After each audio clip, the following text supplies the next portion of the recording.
국내 중고차 시장이 신차 시장보다 훨씬 더 크다고 합니다. 한국 자동차 모빌리티 산업협회에 따르면요, 지난해 우리나라에서 팔린 중고차가 약 240만 대, 그러니까 신차보다 1.5배 많다는데요. 하지만 중고차 시장이 참 불투명하다라는 지적들이 끊이지를 않죠. 조금씩 나아지고는 있습니다만 그래도 또 소비자의 불만과 피해가 적지 않습니다. 슬기로운 법률 생활 시간에 그 대처법도 같이 한번 배워보시죠. 법무법인 길도 윤예린 변호사와 함께합니다. 안녕하세요. 안녕하세요. 윤예린 변호사입니다. 항상 이맘때는요, 침수차 걱정이 항상 먼저 앞섭니다. 맞습니다. 이거 당연히 법적으로 문제될 수 있죠. 네, 최근 집중호우로 인해서 전국에 약 4,000대에 달하는 차량의 침수 피해를 입은 것으로 나타났더라고요. 침수차가 중고 시장에 유입될 수 있는 우려가 좀 커지고 있죠. 우리나라에서 자동차가 침수차로 인정되는 기준은 주로 플로어 매트, 실내 바닥까지 물이 들어왔는지 여부로 판단됩니다. 우리가 이제 운전할 때 발바닥 있는 그 지점까지. 네, 보험 처리 및 중고차 성능 상태 점검 시 적용되는 일반적인 기준입니다. 일단은 실내 바닥까지 침수된 경우를 부분 침수라고 봅니다. 이 경우에는 차체 하단에 실내 바닥의 부식 여부, 제동 장치, 조향 장치, 에어백 이런 부분들에 대한 점검과 정비가 필요합니다. 근데 실내 바닥부터 엔진, 상부까지 침수된 경우를 완전 침수라고 봅니다. 이 정도면 차량의 주요 부품 대부분이 물에 잠겼다고 볼 수 있고 일반적으로 전손 처리 대상이 됩니다. 관련 법규가 강화되면서 전손 처리된 침수 차량은 원시적으로 폐차해야 됩니다. 네네네. 자동차 관리법에 따르면 수리비가 차량 가액을 초과하는 차량은 폐차 대상이고 이를 폐차하지 않고 활용을 하면은 1,000만 원 정도의 과태료가 부과될 수 있습니다.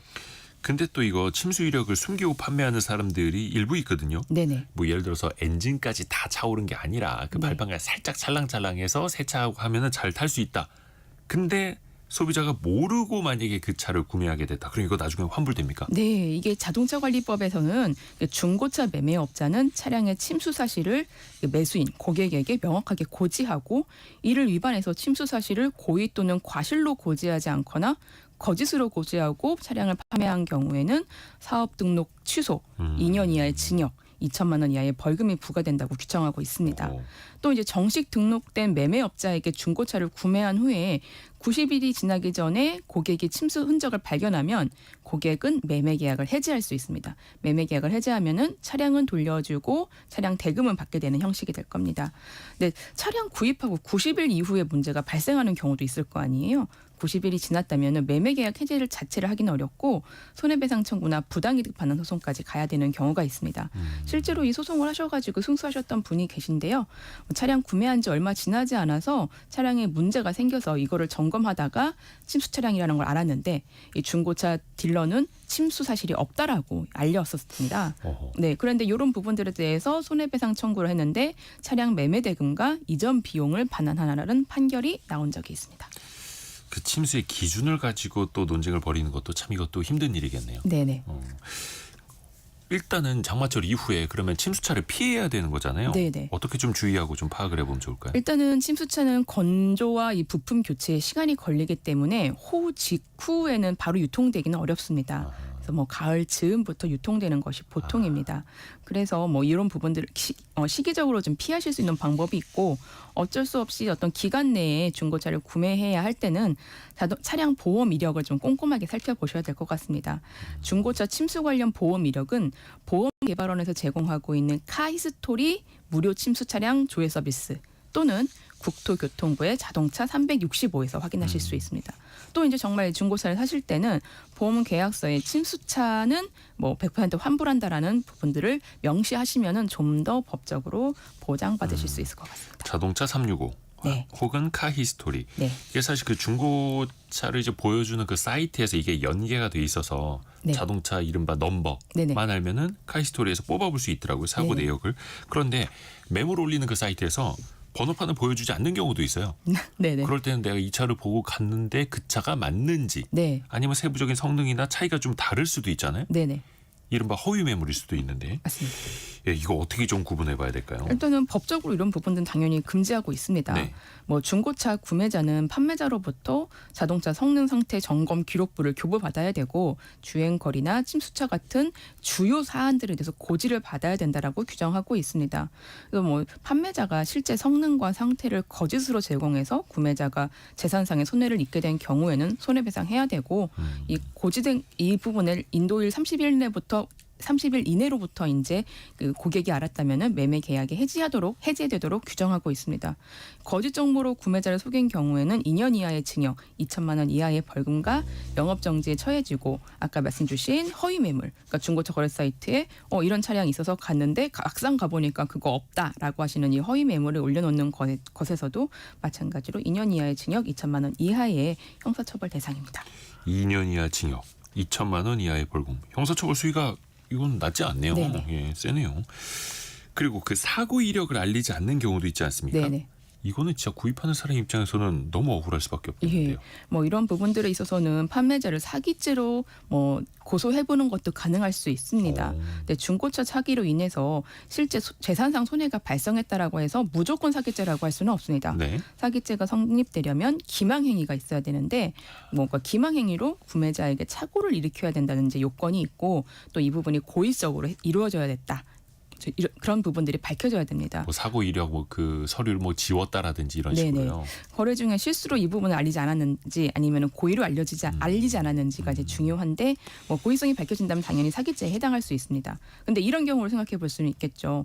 중고차 구매하실 때 이왕이면 주행 거리가 짧은 차량을 좀 구매하려고 하시잖아요. 네. 근데 중고차 딜러가 판매 차량의 주행 거리를 조작해서 주행 거리가 짧게 이렇게 계기판에 나타나도록 했다면은 이런 부분들은 뭐 사기로 처벌될 그건 큰 수밖에 문제죠. 없습니다. 네, 주행거리 조작은 진짜 큰 문제죠. 뭐 민사적으로 좀 알아보면은 네. 중고차 딜러가 보험 사고 및 렌터카 사용 이력 등을 알리지 않고 차량을 팔았다라고 하면은 손해배상 책임이 있고 이 손해배상 액은 이제 판매 대금에서 성능 상태를 미리 고지받았다면은 지불했을 적정한 시가를 공제한 금액을 배상해야 된다. 이런 판결도 있습니다.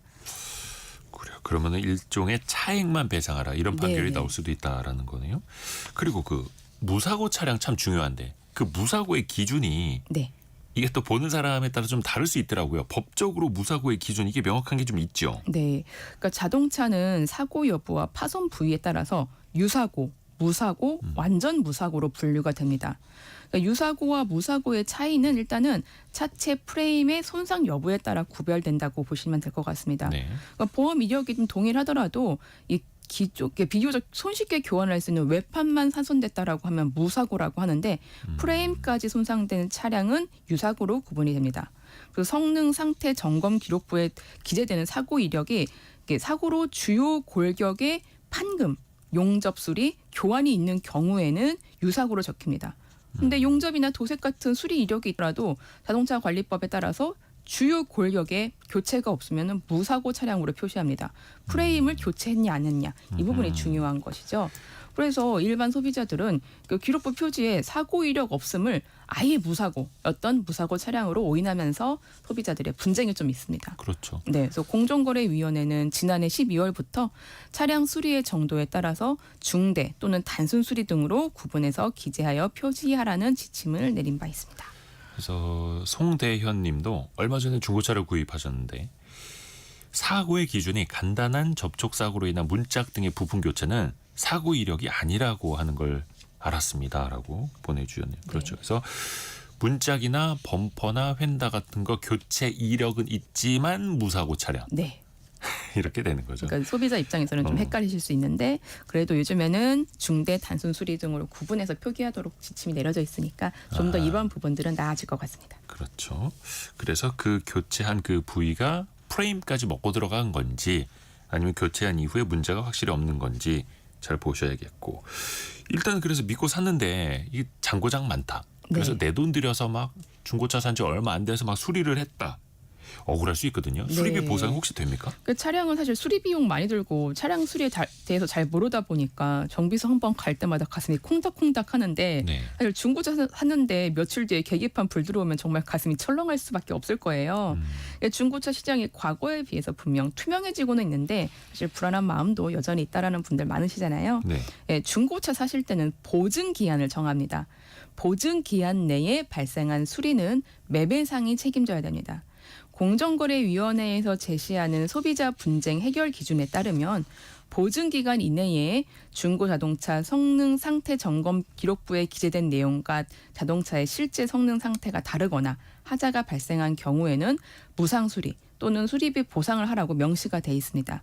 이때 보증 기간은 개별 거래, 그러니까 계약서에 적힌 것마다 다른데 보증 기간은 30일 이상, 2,000km 이상으로 정해야 되고 네. 기간과 거리로 정한 것 중에서 먼저 도래한 것을 적용하도록 규정되어 있습니다. 그러니까 중고차 경우에도 보증 기간은 30일 이상 2,000km 이상이어야 합니다. 이상이어야 한다. 네. 그래서 거기서 이제 개별 소비자들과 이 중고차 딜러가 정한 계약 내용에 따르겠죠. 근데 뭐 사실 이게 중고차 샀는데 며칠 뒤에 엔진과 같은 핵심 부위 같은 경우에서 이제 문제가 생겼다라고 하면은 사실 뭐 민법상 하자담보 책임으로 이제 계약 당시에 이미 존재하던 중대한 결함으로 봐서 환불 사유까지도 될 수 있을 것 같습니다. 근데 이게 보장이 되는 범위가 동력 계통 같이 이제 아주 핵심 부품이면은 보장을 해줘야 되는데 소모품일 경우에는 보장이 안 되더라고요. 소모품 같은 경우는 좀 어렵죠. 저도 예전에 겨울에 중고차를 산 적이 있는데 여름이 돼서야 에어컨이 고장 나 있다는 걸 알게 된 거예요. 속상하더라고요. 네.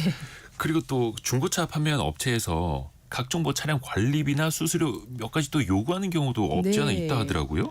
이게 중고차 판매업자가 받을 수 있는 수수료와 관리 비용은 법적으로 4가지 있습니다. 예. 첫 번째 매매알선 수수료, 두 번째 등록 신청 대행 수수료, 세 번째 관리 비용. 이 관리 비용에는 뭐 매매형 자동차의 보관이나 관리비가 포함되고요. 네 번째는 자동차 가격 조사나 산정 수수료. 요 4가지입니다. 이 이외의 금액은 지급하지 않아도 됩니다. 매매알선 수수료 같은 경우는 차값의 2.2%, 등록 신청 대행 수수료는 3만 원입니다. 근데 여기서 좀 문제가 잘 되는 게 관리 비용 중에서 자동차 보관 비용을 이제 과도하게 산정하는 부분들이 조금 있는 것 같아요. 이 법에서는 인근 공영 주차장의 요금을 초과할 수 없다라고 규정하고 있습니다. 그러니까 서울을 좀 기준으로 한번 살펴볼게요. 네. 서울은 공영 주차장 요금에 따라서 이제 급지에 따라서 요금이 다른데 가장 싼 3급지가 월 10만 원 정도, 1급지는 25만 원 정도입니다. 그러니까 여기를 초과하는 비용을 달라고 하면은 이 부분에 대해서는 명확하게 거절하셔야 되는 부분입니다. 그렇죠. 그리고 요즘에 중고차도 온라인 그 중고 플랫폼에서 직거래 하시는 분들 많아요. 네네. 여러모로 주의할 점이 많겠죠. 내가 차량 잘 아신다라고 하면은 중고차 플랫폼에서 이제 직거래 하실 수도 있는데 뭐 근데 여기서는 이제 중개 수수료 없이 개인 간의 거래가 가능하니까 좀 더 싸게 거래할 네. 수 있지 않냐라고 하는데 사기가 좀 있습니다. 탁송 사기라고 하는데 이제 이 차량을 판매하는 사람에게 내가 가서 직접 확인하기 어려운데 탁송 기사를 보낼게요라고 제안을 하고 차량을 받아놓고 대금을 지불하지 않는 식입니다. 그러면은 이 물건만 판매하고 대금을 받지 못하니까 이 거래를 하시는 분들은 굉장히 네. 문제가 생기겠죠. 또 물건이 아예 없는데 판매한다고 해서 대금만 가로채거나 렌터카를 판매하는 식 이런 경우들도 있습니다. 뭐 계약금이나 예약금 명목으로 선입금을 유도한다라면은 특히 주의하셔야 됩니다. 근데 사실 여기서 플랫폼의 책임을 좀 묻기는 어렵고 개인 당사자들의 책임으로 이제 개인적으로 형사 고소하시고 민사상 손해배상 청구하셔야 되는 문제일 것 같습니다. 그래서 자동차 저도 이제 직거래 중고차 직거래를 해봤는데요. 우선은 좀 믿을 수 있는 곳에서 성능 점검을 같이 받으러 가시고요. 그 다음에 그 자동차 등록 사업소까지 같이 가서 취 등록 과정까지 함께 하고 잔금 치르는 그게 가장 안전하긴 합니다. 그 하준규님이 중고차 구매할 때 앞유리가 갈라진 걸 못 봤는데 그리고 고지도 없었다고요. 며칠 전에 보니까 유리가 갈라져 있어요. 보상받을 수 있냐고 물어보셨는데 와 이게 중고차 살 때부터 있었는지 네. 사고 난 며칠 후에 생긴 건지 이게 쟁점이겠네요. 네네. 그리고 이게 주요 부품인지 이런 부분들도 좀 따져봐야 되는 문제이고 그래서 좀 요 보관 상태에 관한 CCTV나 이런 부분들 아니면 블랙박스 같은 것들 좀 찾아보셔야 될 것 같습니다. 아이고 이게 참 어려운 지점이 많습니다. 그래서 또 중간에 이걸 믿음직하게 거래를 할선해주는 그 업자들도 더 책임감 있게 또 믿음을 줘야 하는 거고요. 윤예린 변호사 함께했습니다. 고맙습니다. 고맙습니다. 라디오 정보센터 다녀옵니다.